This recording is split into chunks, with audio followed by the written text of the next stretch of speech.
Hello and welcome back to my channel, everyone. Today I will be covering UFO sightings and alien encounters in the state of Arizona. Before we get into it, please remember to like, subscribe, and comment as it really helps my channel out, and I very much appreciate it. If you want to check out more of my paranormal videos, you can click the pop-up on the top right corner for a full playlist. So without further ado, let's get into it.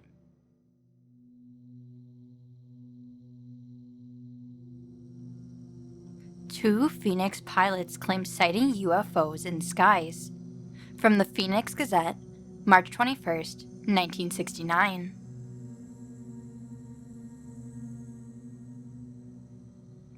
Four days afterward, two Phoenix men still are mystified and rather terrified at the experience of sighting a fleet of unidentified flying objects. I woke at 4 the other morning and could see the whole thing in my mind, said Herman Slater, who was piloting the Cessna 150 Monday on a return flight to Phoenix from Lake Havasu City. Slater, 41, owner of the Park Central Medical Building barber shop, recalled that he and his friend, Ben Ripley, also a pilot who was navigating, had been airborne 12 minutes when they spotted from 15 to 20 UFOs at 3:32 p.m. on a clear sunny day. I'll never know why I had the urge to unfasten my seatbelt and lean over to look down to the left, said Ripley, 42, a roofing businessman. Slater remembers seeing Ripley's hand pointing downward. He didn't say a thing, Slater continued, and then I saw them. I wondered who in the hell could be flying that low and that fast that far out. Slater described the objects as white, opaque, and with a black stripe leading back on the outer edge from a slight protrusion at the forward section of their oval shape. The pilot, a Phoenixan since 1940 and a former Navy and scaby barber with an honorable discharge, said they were flying at 100 miles an hour at 5,000 feet, heading for 5,500, and that the objects were going west at what seemed to be from 250 to 300 miles per hour. He estimated the UFOs at anywhere from 500 to 1,500 feet above the mountainous terrain, not flying in a geometric pattern, but undulating and dipping as they followed the contour of the ground in precision, in precise unison, as though remote-controlled. Both men told of being able to see the dark ground between the objects, which appeared to them about 3 times the size of an automobile. There were about a dozen in a kind of center cluster, and the others were grouped around them haphazardly, Slater recalls. They weren't jets, sunspots, or not even shadows, since there wasn't a cloud in the sky. Ripley, who said he soloed in 1947, estimated that the UFOs, if they maintained their course, would have passed directly over Havasu City Airport. My hands broke out in a cold sweat after what we saw in that 15 or 20 seconds, Slater said. And we hadn't had a drink. You don't drink and fly. The rest of the flight back to Phoenix was without the usual pilot banter as they pondered something seen, but what, he added.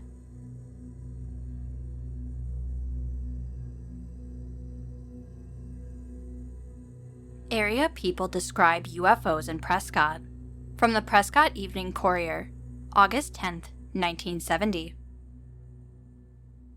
Mrs. John R. Brown, owner of the Top of the Pines in Prescott. I believe the saucers are real. I was there with Solemn and I saw them. Satellites do not oscillate and do not zigzag. These seem to do both. I counted about 6 times when they hovered at various intervals. Reverend John Foster, Conservative Baptist minister from Phoenix, here visiting. I saw a light that moved erratically. Its course changed. It seemed to pulsate and waver at times. It went across the full expanse of the sky, but took a course slightly to the right.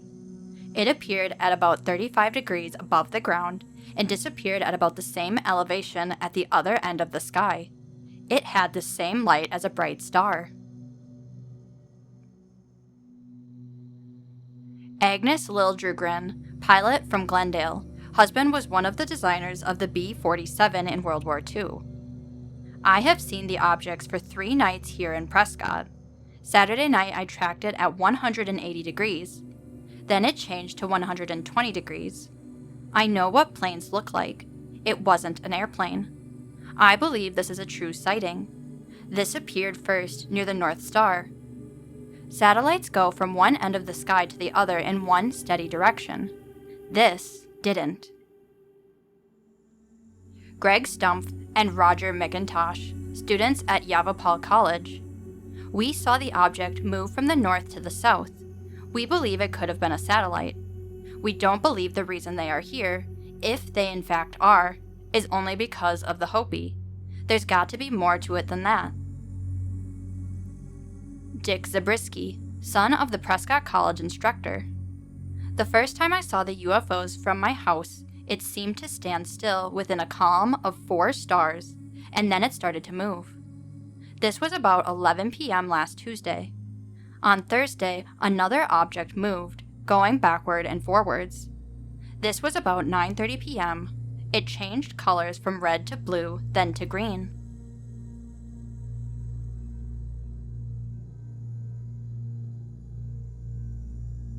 Flying saucers back in news. From the Phoenix American, November 12, 1970. Albert Formiller of Phoenix frequently goes to Mexico to fish. Both he and his wife like the black sea bass, which can be caught in Cholla Bay. This last week he was down there, but he didn't catch any fish. However, he has a story to tell, and according to Formiller, it is not a fish story. Following an afternoon of surf fishing last Thursday, he walked back down to the beach just to look around. At about 9 o'clock, he noticed a light in the sky which seemed to be coming towards him. He said that it was one of the unidentified flying objects that everyone has heard about. It was round and saucer-shaped. It was also quiet. There was no wind blowing, and the sea was quiet with no surf noise. The UFO appeared to stop and hover about 200 to 300 feet above the water. Then it turned on a searchlight from the bottom of the vehicle and illuminated a spot on the water, which Formiller said appeared to be about half a mile across. The light extended almost to the shore. Formiller was standing about 5 feet from the water's edge. The searchlight was located within a tube, and as the light was raised or lowered, the illumination was changed from a sharp spot to a wide floodlight on the surface of the water. At first, he thought that it was a helicopter searching for something, but there was no sound. After a few minutes, a cloud was formed around the vehicle which did not appear to be caused by exhaust gases because there was no blowing of the cloud. After about 5 minutes of this particular behavior, the searchlight was turned off and a similar light was turned on from the top of the vehicle, illuminating the upper part of the cloud. The vehicle then started moving in a westerly direction and was visible for about 20 minutes. Other lights were visible on the ship, which gave the cloud a green cast. Friday morning, Formiller asked some other fishermen if they had seen the strange light in the sky the night before.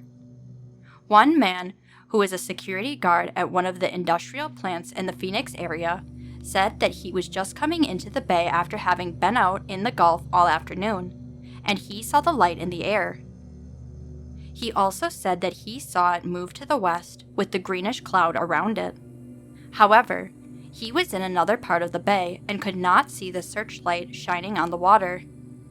Formiller said that he would swear on a stack of Bibles against any government official who says that there are no UFOs, that he saw what he saw. Bill Finch, ESP columnist, is investigating the Cholla Bay incident.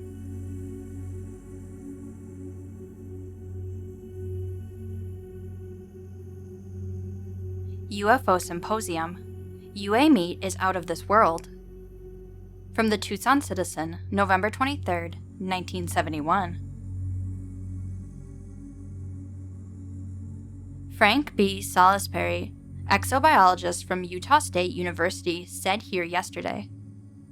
Salisbury is one of 6 speakers at the opening session of a 3-day UFO symposium held at the University of Arizona, and sponsored by the Aerial Phenomena Research Organization and the UA student chapter of the American Institute of Aeronautics and Astronautics.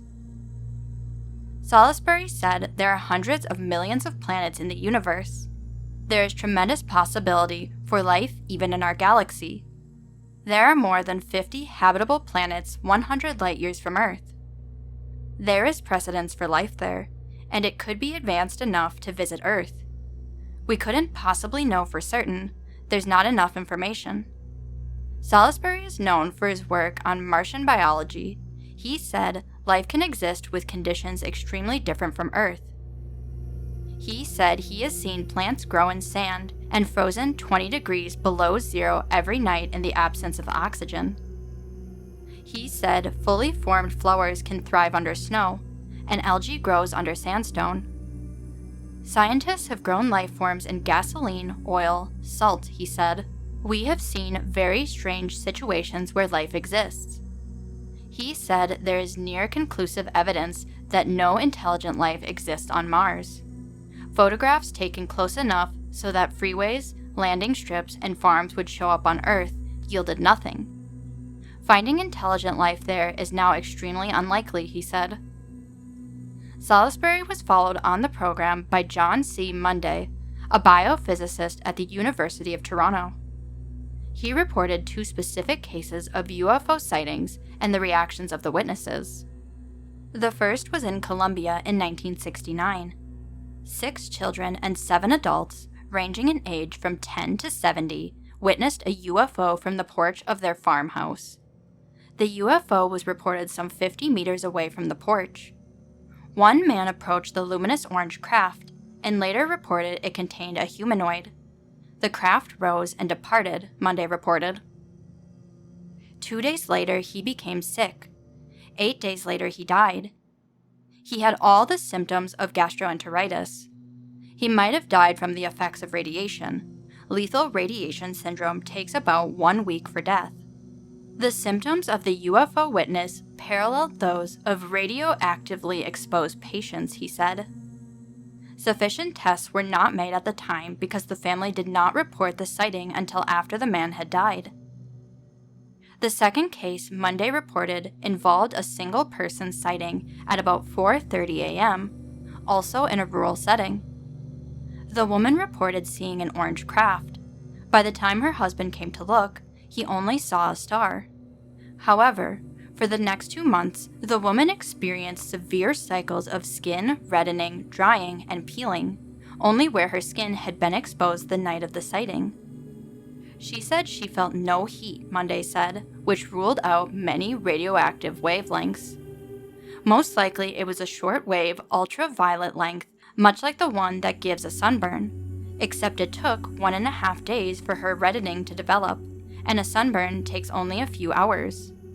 Munday himself conducted the interviews with the UFO witness. He reported that many other UFO witnesses later developed symptoms of radioactive sickness, burns, paralysis, temporary blindness, muscle contractions, and numbness in the mouth. Munday suggested the use of 2 technical means to help test the possible radioactive damage from UFO emissions. He said polygraph tests on plants have indicated they can respond to a traumatic event, including brine shrimp being plunged into boiling water near the plant. Plants in the area of a UFO sighting should be tested repeatedly with the polygraph and photographed with color infrared film, he said. Infrared film will display deceased vegetation much earlier than the human eye will see it, Munday added. Leo Sprinkle, a psychologist from the University of Wyoming, said, "The childlike part of us wishes to believe in UFOs, while the parent part of us cautions against such acceptance." He reported that 95% of the UFOs cited are not reported to public officials or military authorities. That statistic has been consistent in national surveys since 1947, he said. Salisbury also reported that professional astronomers were reluctant to report UFOs. He said one wrote to him anonymously and reported an incident saying, "Because I am a scientist, I did not report this." Sprinkle also reported that 5%, or 4 million of the U.S. residents, claim to have sighted UFOs. A majority of leaders in the 72 nations believe human life exists on other planets. In terms of age and education, the younger and better educated and more female you are, the more inclined you are to believe UFOs are real. The sighters test out psychologically as normal adults. The sighters are not kooks and cultists, and exhibit no abnormal, psychological, or pathological conditions, he said. Sprinkle said the UFO sighters are reasonable persons with unreasonable claims. For the most part, they are normal people perceiving and reporting abnormal phenomena, he said. The conference on UFOs continues today at the UA campus. At the conclusion of yesterday's session, participants noted a large red balloon marked UFO flying over their meeting place.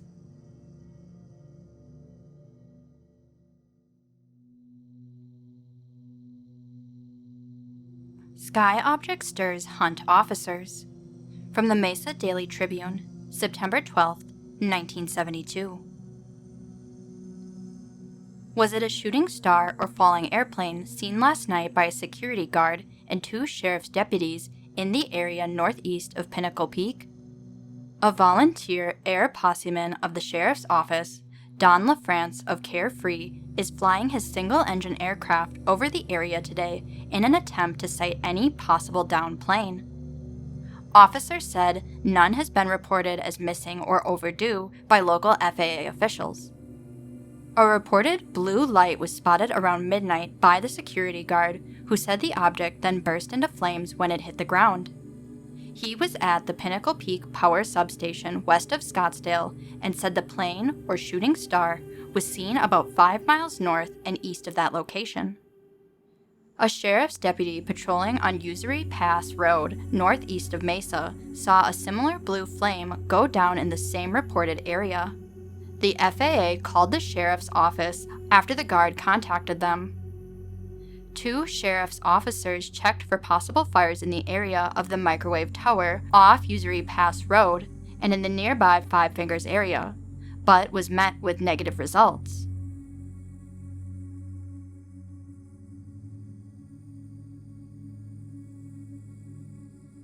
Flying cigar spotted near Picacho area. From the Arizona Enterprise, August 28, 1975. The Eloy Enterprise has received reports of a flying saucer here at 12:30 a.m. Tuesday, August 19th, by a motorist on Interstate 10. Louis Doherty, investigative coordinator of the Aerial Phenomena Research Organization, Tucson, told the Enterprise in an interview Tuesday that he is seeking additional witnesses to the sighting. Doherty said 2 young women, including Mary Louise Ingwelson, Tucson, were traveling east on I-10 toward Tucson when they made the sighting. The investigator said they were near the off-ramp at Picacho when they saw to the southwest at a 30-degree angle above the horizon a long, luminous, cigar-shaped object. The object, they reported, was making jerking motions up and down and sideways. The woman told the investigator they watched it for 1.5 minutes. The object then accelerated from 0 to a high rate of speed across the highway. It landed, or hovered, in a field about 500 feet from I-10 on the east side, lighting up telephone poles and wires. The cigar-shaped object then moved away, the woman told Doherty. They added that they saw other people on I-10 watching the object. Doherty said the field was searched, but nothing was found. He said it had been recently plowed. Witnesses may contact the Eloy Enterprise and their names will be forwarded to Doherty.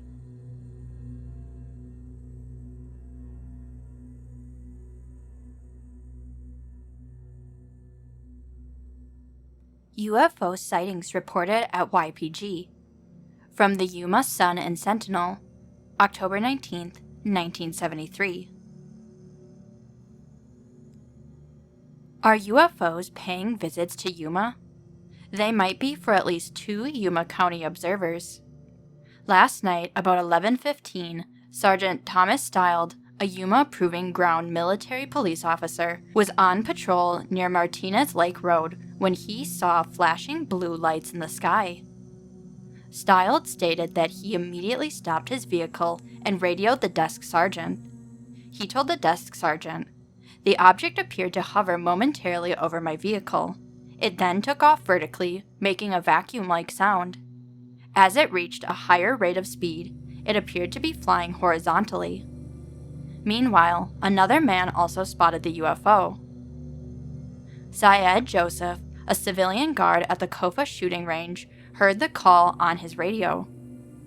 He went outside and reportedly saw the flying object in the same direction that Stiles observed it. Sheriff's deputies are still investigating.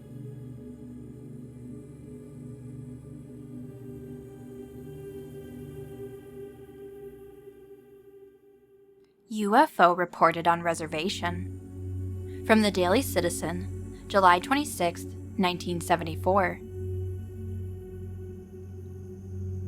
There's a pretty good case for the sighting of an unidentified flying object on the San Carlos Apache Indian Reservation, according to L.J. Lawrenson, president of Aerial Phenomena Research Organization Incorporated. Organization investigators sent to the UFO sighting area yesterday verified that at least 15 San Carlos residents reported seeing a structured object with a domed top and a glowing blue light land Wednesday night about 7 miles from Bylas Village near Mount Turnbow. The object, according to reports, aimed a light beam at the ground, then sped upward and away. Lawrenson said that investigators were unable to find evidence of a landing at the site. There was also a lot of activity at the site. The Indian people rode all over it after seeing the object, he said. Full reports will be compiled at the organization's office today to determine the object's size, distance from witnesses, and speed, said Lawrenson.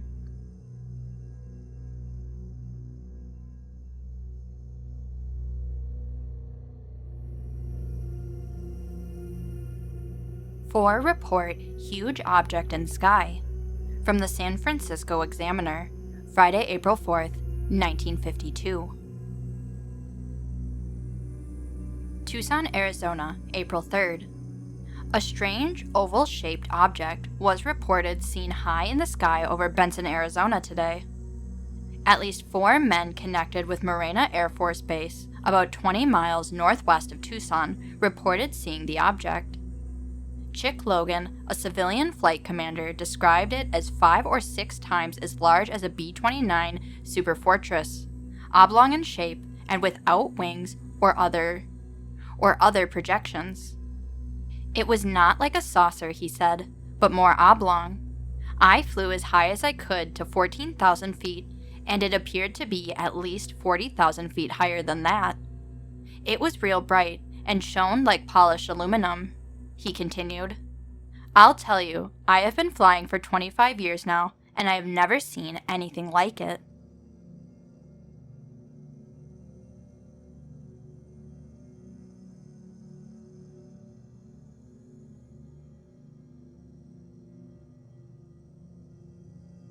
UFO report brings additional sightings. From the Arizona Enterprise, September 4th, 1975. A story in last week's Eloy Enterprise has brought forth another reported UFO over the area. 2 teenage boys, Mike Cooper and Jim Jones, said they were sitting on a wall at Pinal Drive last Wednesday at 8:30 p.m. when they saw a big blue light in the sky over Eloy. The 2 boys said the object was flying across the sky towards Tucson when it made a U-turn and went back towards Phoenix. The boys said they saw the object about a minute, and it was traveling very fast. Both said they were scared. Diana Montillo also reported seeing a UFO last Sunday while working in her backyard at 107 East 12th. Miss Montillo said she saw something like a star moving sideways and up and down in the sky. She added it has a long, fat shape with red and white lights on it. When she first saw it, the UFO was traveling south, then turned toward Picacho. Miss Montillo said it traveled very fast but would frequently stop and start. I was scared. I didn't know what to think. I told my mom about it, but I didn't report it to the police because they would think I was crazy, she explained. Miss Montillo decided to report what she had seen when the story of others seeing UFOs came out in last week's Eloy Enterprise. Last week, Louis Doherty, investigative coordinator of the Aerial Phenomena Research Organization Tucson, said he had received a report of a UFO near the Picacho area on August 19th. Doherty explained that two young women were traveling east on I-10 toward Tucson when they spotted to the southwest, at a 30-degree angle above the horizon, a long, luminous, cigar-shaped object. This object, they said, was making jerking motions up and down and sideways. The cigar-shaped UFO accelerated at a high rate of speed across the highway. It then landed or hovered in a field about 500 feet from I-10 on the east side. The woman reported to Doherty they had seen other motorists on I-10 watching the scene. The investigator is still looking for other witnesses. A check by the Enterprise with the Department of Public Safety revealed no UFO reports that night on I-10. The Pinnacle County Sheriff's Office said they have had several recent reports of UFOs, but they have all been explained. However, none of these reports were made on August 19th, officials said.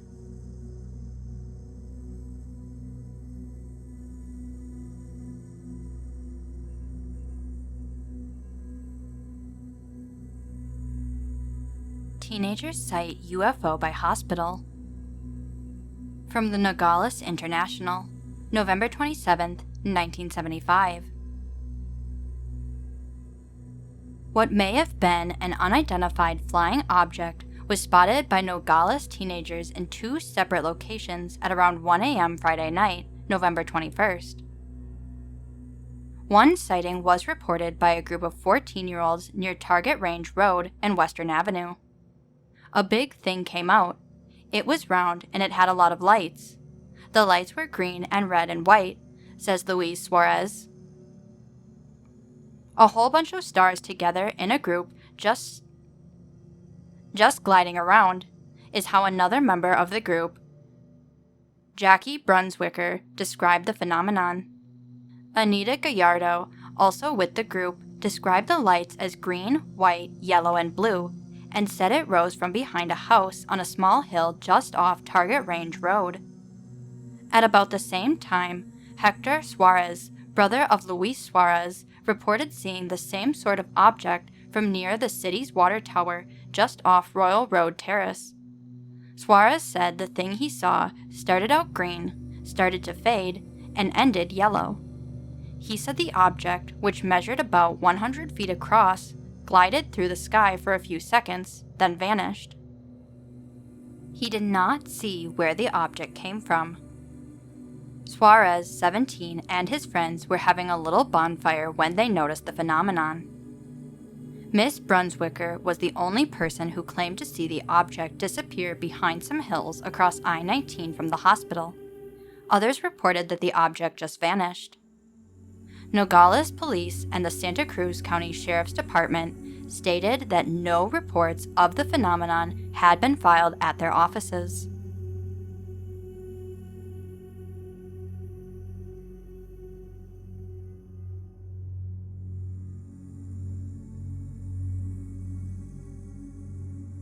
Paperboy experiences close encounter of strange kind in Tucson. From the Arizona Daily Star, February 21st, 1979. It was between 5 a.m. and 6 a.m. last Saturday when the glowing object fell from the sky and landed about a block from where Warren Wiseman was delivering the Arizona Daily Star on the city's north side. Like a curious 10-year-old, Warren went to investigate, but what followed reads more like a made-for-TV mystery badly in need of an ending. An astronomer said that what Warren saw probably wasn't a meteor. The Air Force denies any knowledge of it. And a specialist in unidentified flying objects said that the sudden appearance of a strange man made Warren's experience sound like a particular type of UFO case widely reported in the 1960s. This is Warren's story. I was on Winston Boulevard delivering papers when I saw this falling star come from the sky. It was traveling at great speed and landed about a block away. It smashed the back of a white Volkswagen, throwing off its right rear wheel, rolled off the car, and knocked over a mailbox on a post. The fifth grader student at Davidson Elementary described the object as slightly larger than a microwave oven, black, partly shiny with lots of lava-like holes. It was still smoking when I went over to it, he said. That's when the brown car drove up to Warren as he examined the object near the curb. A skinny man in a brown suit and white shirt got out of the car. He was an FBI type, said Warren. He told me, "Why don't you go ahead and deliver the rest of your papers?" Then, what Warren thinks was a Pima County Sheriff's car pulled up beside the brown car. I was afraid that the man in the brown suit was going to pull a gun, said Warren. He threw his last paper and headed home to tell his mother. About 20 minutes later, he returned to the site with his mother. But all we found was the tire and broken mailbox, said Warren. The smashed car and the smoking object had vanished.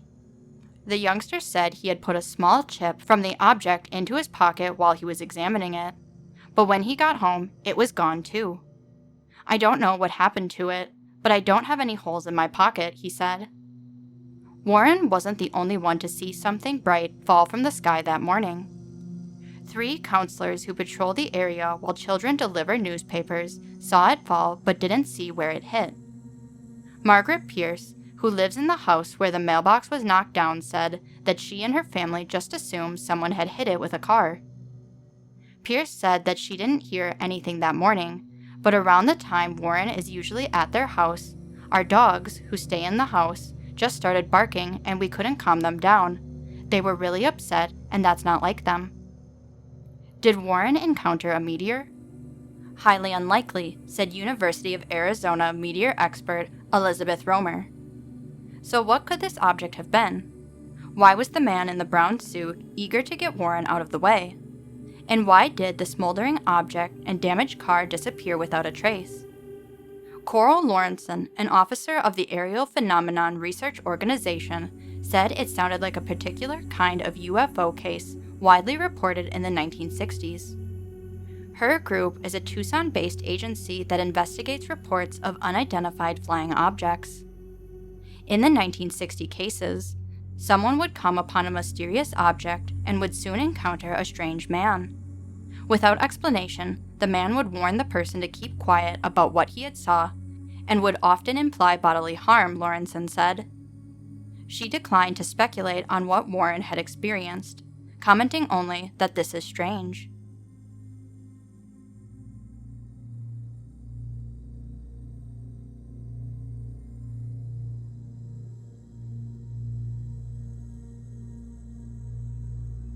Boy, hypnotist, relive thing from sky saga. From the Arizona Daily Star, March 20th, 1979. 10-year-old Warren Wiseman drew deep, peaceful breaths as he answered the therapist's questions with monotone replies. It was the second time the youngster had been hypnotized in an attempt to find out what really happened to him the morning of February 17th. The therapist believes that Warren isn't lying about what took place, but a local investigation agency is closing its books on the case because of too many loose ends and nowhere to go for the answers.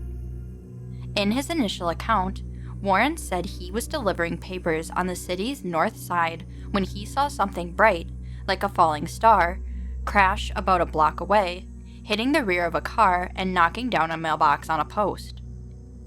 While Warren examined the still smoking rock-like object, a brown car pulled up next to him. A man in a brown suit got out and told him to deliver the rest of his papers. A Pima County Sheriff's Department car also pulled up. Warren said he was scared and went home to tell his parents. The 3 of them got back to the site about 20 minutes later, only to find the object and smashed car gone and all evidence of the crash cleaned up as if the area had been gone over by a street sweeper. Only the knocked-down mailbox and a wheel that Warren thought flew off the car when the object hit remained. A foot-deep hole in the dirt had been filled in. 3 other people, adults in different parts of the area, also saw something bright fall from the sky that morning. Military and law enforcement officials said they knew nothing about the event. A University of Arizona astronomer said it was almost impossible for it to have been a meteorite. Because of the mysterious nature of the event, the Aerial Phenomenon Research Organization began an investigation. Founded in 1952, the Tucson-based agency is known worldwide for its investigations of unidentified flying object reports. APRO decided to look into Warren's story because of the possibility that it might be a UFO event, said an investigator who asked that his name not be used. He said his investigation has reached a dead end. We do not believe that the event is connected with a UFO as conventionally understood. Contacts by extraterrestrial life, he said, adding that unless new information is turned up, the case will be closed. He said his feeling is that Warren may have witnessed a drug drop or something military re-entering the atmosphere off course, and that he doesn't expect to get official confirmation in either case. Almost certainly Warren was telling the truth, said the therapist who hypnotized him twice at the request of APRO. I don't think he lied about anything. I think what he said is worth checking out, said the therapist who asked not to be identified. He was really reliving it, but I don't know how much is real and how much is fantasy. These are mixed up in the subconscious mind, and it is almost impossible to separate them. The therapist pointed out that Warren initially described the object as being larger than when he saw it in the trance, suggesting some fantasy-like exaggeration. Warren recalled the license plate number of the missing damaged car. The fact that he could see a number at all is pretty valid, said the therapist. The following are some of the many confusing, unanswered details of Warren's experience. The white Volkswagen Warren initially said was damaged by the following object and then disappeared was light yellow with a black top in the trance. There are no missing or stolen car reports matching either description and no record of such a damaged vehicle being sold to a Tucson wrecking company. The car's license plate number, recalled by Warren while in a trance, is being checked. It has one number too many, and its colors, orange background with black letters, do not coincide with New Jersey plates. Warren said the plate had Garden State on it. Warren first described the object as about the size of a microwave oven and that it looked like a partly shiny rock with lava-like holes. Under hypnosis, he added that the object was black with red lines, had little green crystals in the holes, and produced some kind of a force field that pushed his hands away when he tried to touch it. The youngster reported seeing a 7-Up truck following the sheriff's car away from the scene. The truck was riding low in the back, Warren recalled. A 7-Up official said that the company did not make any deliveries that morning. An APRO requested radiation check of the area revealed that one side of the mailbox pole and a 4-foot circle under the pole had a radiation level more than 5 times the level at any other spots on the block. The radiation level is not considered high enough to be dangerous.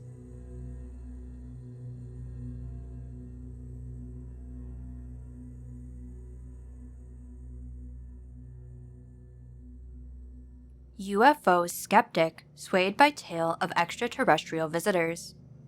From the Arizona Republic, December 16, 1979. Something unknown to our understanding is visiting this planet.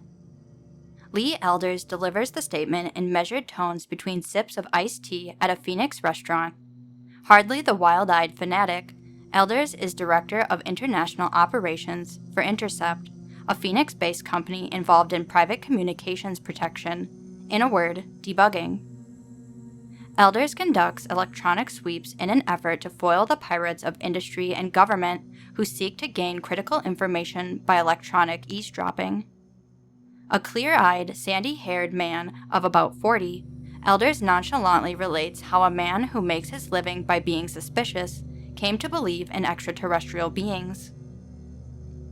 About 3 years ago, he visited a Tucson friend, retired Air Force Colonel Wendell C. Stevens, at the same time as a Swiss woman named Lou Zinsteg, who related stories of a watchman near Zurich who claimed to have been visited numerous times by disc-shaped aircraft. Stevens asked elders if he would be interested in looking into the sightings. "My first reaction was bull," elders recalled. "I said, no way, too many things to do."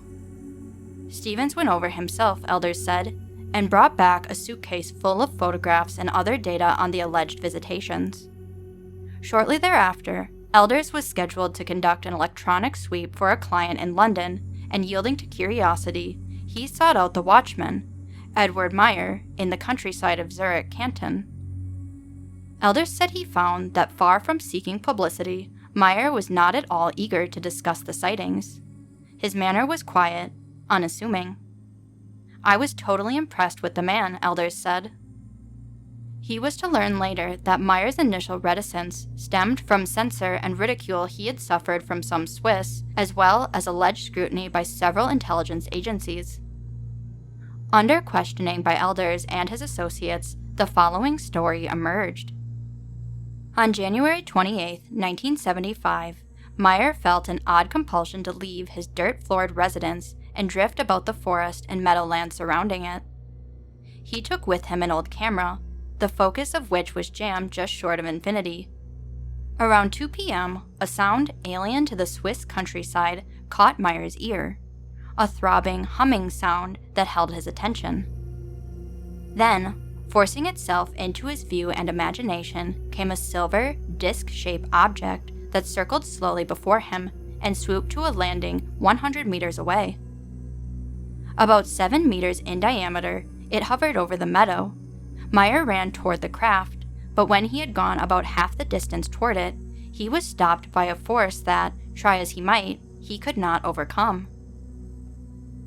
From behind the craft, a figure emerged, Nordic in appearance, who assured Meyer that he meant no harm. The gist of this first message was that the visitors were men much like those on Earth, but with technical knowledge far exceeding that of people on this planet. In numerous sightings to follow, Meyer said, the spacecraft would appear, disappear, then reappear, jumping instantaneously from place to place. During rapid, visible ascent, they would exhibit a pendulum motion, appearing to swing from one location to another. About 130 contacts followed the initial one, Meyer said. The visitors explained that they did not appear to masses of people because they wanted no panic.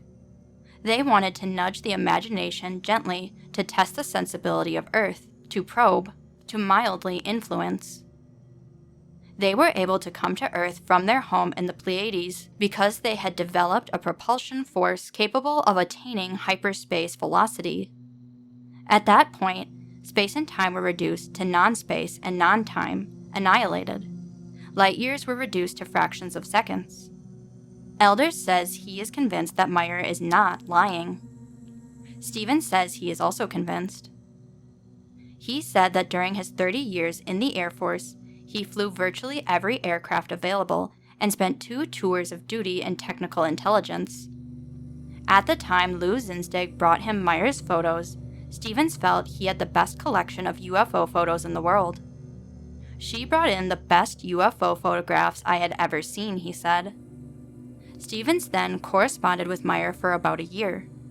Finally, I had accumulated so much evidence that I had to go there and look him in the eye, Stevens said. I finally sat down face to face with him across the coffee table in his kitchen. When he speaks to you, he looks you straight in the eye. Born in Bulach, on the northern border of Switzerland, Meyer has lived in the country all his life, most recently near a small town 45 minutes east of Zurich called Sitzburg. He makes his living working as a watchman, Stevens said. He also draws a small disability pension from the Swiss government. Meyer lost an arm in a bus accident, Stevens said. I went to great pains to cultivate the friendship of all the people around him, he said. About a dozen of the 2 dozen or so close friends of Meyer said they had seen the spacecraft, said Stevens, who has contacted all but 3 of them. These neighbors support Meyer's story, Stevens said. He said that Meyer reported that at first he was approached on the ground, but in later encounters he was physically transported to the craft. I was there twice when the contacts took place, but I didn't get to see them, Stevens said. On one occasion, Meyer had gone outside his small dwelling. Stevens followed moments later to find Meyer's footprints filling with water in the soggy ground, but no sign of the watchman. Later, Myers said he had been taken aboard a spacecraft. Stevens describes Meyer's extraterrestrial visitors as follows. Nordics. Their skin has a fine texture with a slight degree of translucency. The forehead is high, the eyes a little wide-set. Teeth are very straight. The nose is small, a slight upward tilt to the corners of their eyes, giving them a slightly oriental appearance. They generally wear one-piece suits of gray, Stevens said. He said Meyer told him that about 30% of the negatives he sent out for developing were not returned, nor did he receive any photos from them. Stevens contends they were intercepted by either domestic or foreign intelligence agencies. We found all kinds of investigations there, he said.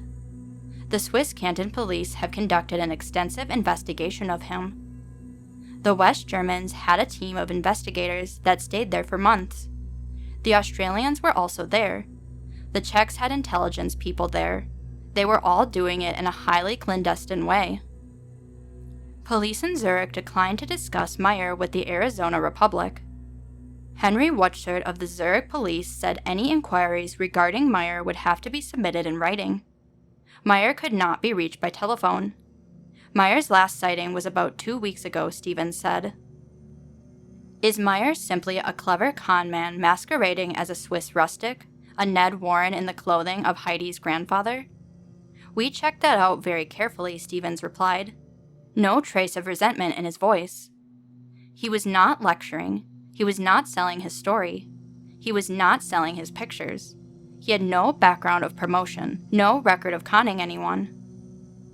Stevens' elders and their conferers ran what they contended is an exhaustive set of tests on Meyer's photos. Specialists in computer, laser, and other forms of photo analysis were consulted. The analysis ruled out paste-ups and a variety of other gambits usually associated with fake photography, elders said. The terrain of the sightings was checked to rule out the use of models in the photos.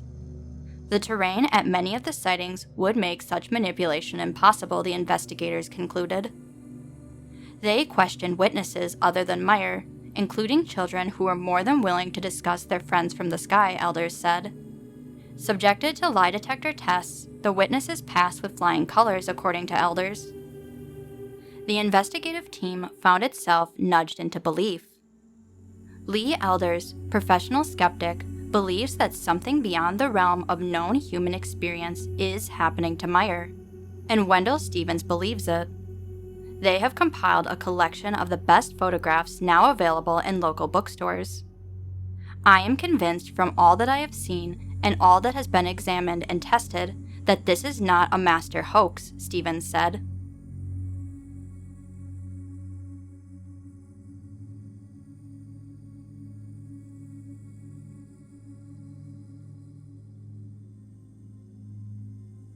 UFO. Are we getting visitors from outer space? From the Tucson Citizen, February 16, 1980. Tucsonian Wendell C. Stevens believes in flying saucers. He believes flying saucers from outer space regularly land on Earth, and that flying saucer pilots have made contact with human beings. He says he believes in these beings because eyewitness reports and photographic evidence make it impossible for him not to believe in them. To present what he considers the most impressive evidence of unidentified flying objects collected to date, Stevens recently published a volume of photographs and commentary entitled UFO, Contact from the Pleiades. The book documents a series of supposed close encounters between a Swiss peasant named Edward Meyer and several female flying saucer pilots from a planet located near a faraway group of stars known as the Pleiades. Stevens, a retired Air Force officer who has worked for 20 years as a freelance UFO researcher, says Meyer's first encounter with Pleiadian saucers took place on January 28, 1975, in the Swiss countryside of Hinwil. In the 5 years since then, Meyer has reported numerous encounters with Pleiadian pilots, including lengthy conversations and trips aboard their flying saucers.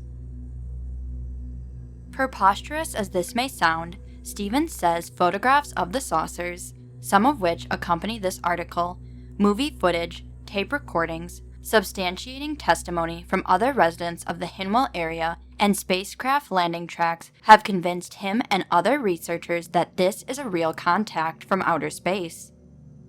Indeed, to those who aren't inclined to believe in flying saucers, the evidence offered by Stevens is almost too good. The photographs in the book are as dramatic as any UFO pictures ever published.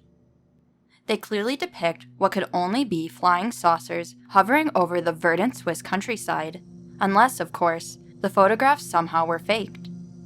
Stevens insists, however, that extensive photogrammetric analysis and computer tests indicate that the photos are authentic. The negatives, transparencies, prints, and color separations, he says, were carefully examined for photo paste-up, models at short range, suspended on a string or tossed/propelled into the field of view, and improper focus, distance or size relationships. Edge enhancement proved that there is no string filament or other support holding the craft. Close-up examination of the craft edges and those of other reference objects in the photographs, he continues, always showed that the focus, distance, and size relationships are proper, eliminating the possibility of small models at short range and paste-up techniques. Stevens adds that Meyer, who is now 42, is a farmer with only a 6th grade education, the poorest of the poor who lives in a one-room house and rides around on a moped. Such an individual, Stevens says, probably wouldn't have the knowledge or technical capability to perpetrate an involved UFO hoax even if he wanted to. Stevens, 56, acknowledges that the story of Meyer's encounters at first struck him as bizarre and far-fetched. But he says he was so intrigued by the photographs that he went to live with Meyer in hopes of determining just what was truth and what was tall tale. After spending a total of 11 weeks in Switzerland with Meyer, Stevens no longer had doubts. He had 2 contacts with the Pleiadians while I was there, Stevens recalls, but I didn't make either one of them. At the time of one of the contacts, I was in town, and the other time I was a few steps behind him and wasn't with him when they picked him up. He went out through the door of a shed, and by the time I got there were just 3 footprints in the mud and then nothing. It appeared, Stevens says, that Meyer simply had vanished after walking out the door of the shed. When we got a call to go pick him up, he was 18 kilometers away. According to Stevens, there was no way Meyer could have gotten into a vehicle such as a car without Stevens spotting him. And although it was a rainy day, his boots were not muddy and his jacket and hair were dry when we picked him up. I had to believe that he had been picked up by a spacecraft, even though I didn't see a damn thing, Stevens says. He says extensive personal interviews with Meyer have reinforced his belief that visitors from deep space have, for whatever reasons, selected Meyer as a suitable earthly contact, but that they seem disinclined to meet and chat with just any human being. Numerous individuals, including Stevens, have volunteered to join the farmer in his meetings with the Pleiadians, but the Pleiadians always seem to thwart such group get-togethers. How? According to Stevens' account of Meyer's explanation, the Pleiadians first made contact through what appeared to be a subtle form of telepathic communication. That is, Meyer merely acted on an unexplained urge to go to a place where a flying saucer subsequently appeared. Further encounters supposedly were initiated in a similar manner, and, as skeptics might have guessed, the Pleiadians have taken care to initiate encounters only at times when Meyer can get away to meet with them privately. Therefore, although some other Swiss witnesses claim to have seen the flying saucers, Stevens says Meyer is the only person with whom the Pleiadians have communicated extensively. What have these so-called Pleiadians allegedly told Meyer? Plenty, according to Stevens. Stevens says the Pleiadians, in personal conversation with Meyer, using his Germanic dialect and through telepathic communication, have passed on a wealth of information and knowledge, ranging from data about their home planet to survival tips for Earthlings. Meyer, of course, has transcribed all this information as best he can, and Stevens says some of it will be made public in forthcoming books. Here, according to Stevens, are some of the things Myers claims to have learned about his friends from outer space. Pleiadians look very much like human beings. Most of Myers' contacts have been with a Pleiadian woman known as Samjace, who was described as appearing to be like a small Nordic girl with fine features, eyes that are slightly slanted but not oriental, a slender figure, slender hands, skin that is very delicate and whiter than ours, thin lips, small straight white teeth, and ear shells that are set slightly lower than ours and blend right into the neck. Samjace is frequently accompanied by two other space persons known as Nera and Pleia. They explained that they were selected for missions to Earth because Pleiadian research shows Earthlings are less threatened by women than men. The Pleiadians come from a planet known as Era. The terrain of Era is rugged, similar to that of the Alps, and the atmosphere is approximately the same of that at an altitude of 7,000 feet on Earth. Pleiadian lifespan is from 800 to 1,000 years. Pleiadians cruise around Earth in several different flying saucer models, ranging in size from 21 feet in diameter to 63 feet in diameter. Pleiadians mean Earthlings no harm, but they view Earthlings as the town fools of the universe. They view us as an insane society rushing to our own suicide, explains Stevens. But they say they're not empowered to interfere in the evolution of our society. Pleiadians evidently believe in a sort of deity. According to Stevens, they do not personify their god. They say the universal force cannot be personified. They say that everything lives, even rocks live, and everything is consolidated in the deity collective, and the deity collective controls it all. Pleiadians have warned Earthlings through their contact with Meyer that the Earth's ionosphere is being destroyed by various man-made pollutants. They say if the pollution isn't controlled, the effects could be disastrous for us. Pleiadians don't mind if Earthlings take pictures of their flying saucers, but they prefer not to be photographed in person because, according to Stevens, they sometimes get out and walk the streets of Earth and don't want to be identified. If there is such good evidence that creatures from outer space are visiting Earth, then why aren't government authorities and military UFO experts involved in an investigation? Stevens says various European intelligence agencies are, in fact, investigating the strange alleged goings-on in Switzerland. The U.S. Air Force is also continuing its investigation of UFOs, he says. But he maintains such investigations are, for the most part, secret operations and therefore unknown to the general public. Has Stevens, who has been a pilot since 1941 and who now makes his living writing UFO articles for magazines and flying on a freelance basis, ever seen a UFO? No, he says, but I'd like to. He adds that he believes lots of people want to believe in flying saucers. Most people have a will to believe now because there are so many oppressive things in their lives. The idea that somebody else, somewhere, has solved some of these problems is uplifting. Stevens says his flying saucer book is available through a Tucson-based UFO club known as the Aerial Phenomenon Research Organization and at several Tucson bookstores. Officials in this country attribute most UFO sightings to misperceptions of common objects or naturally occurring phenomena.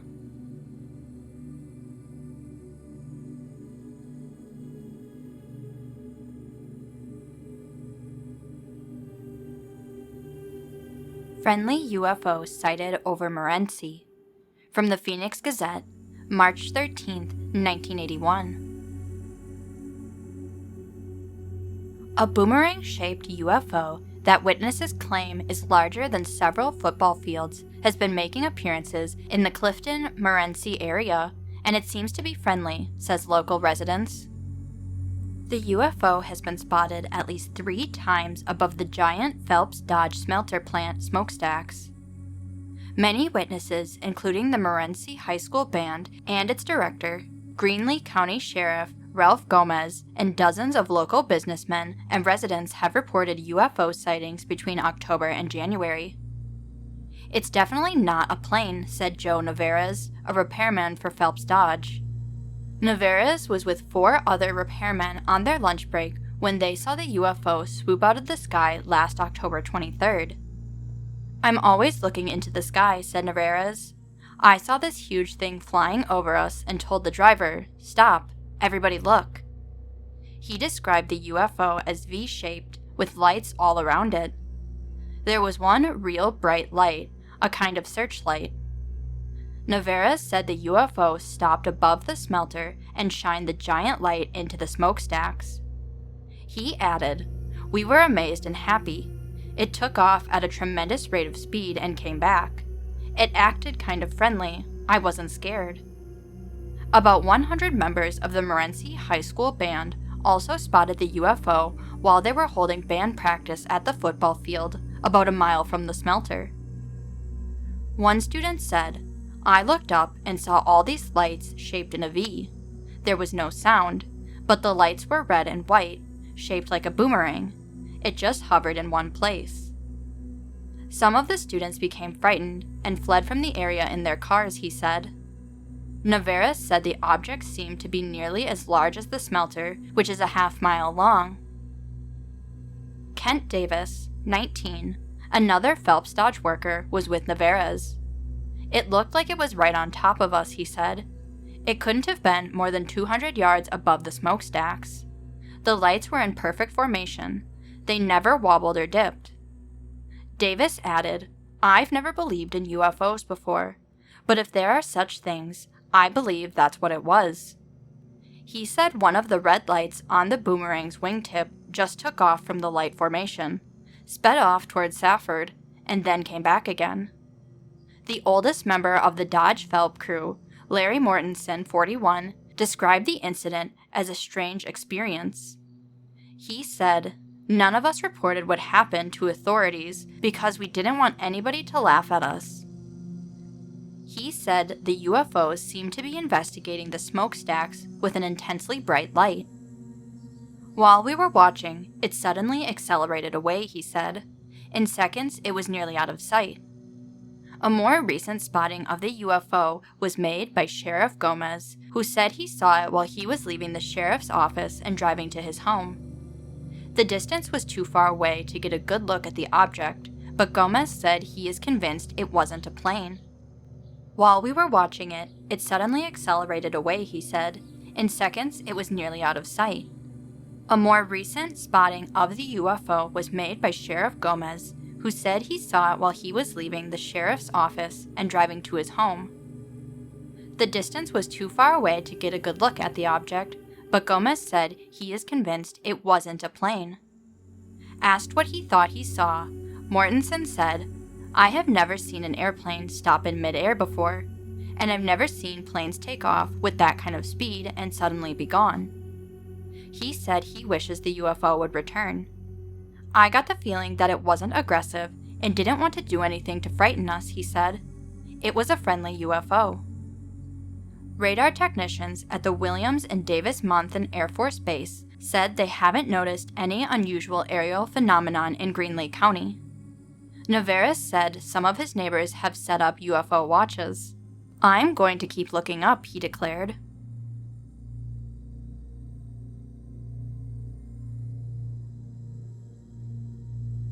Thank you for watching this video. I hope you liked it. What state should I cover next? Let me know in the comments below. If you have your own scary story or close encounter to share, you can either send it in the comments, post on my subreddit, r/ihaveaspookystory, or send it to my Gmail, pinkpossiblystories@gmail.com. Maybe your story will be in a future video. Good night, sleep tight, and don't let the shadows bite.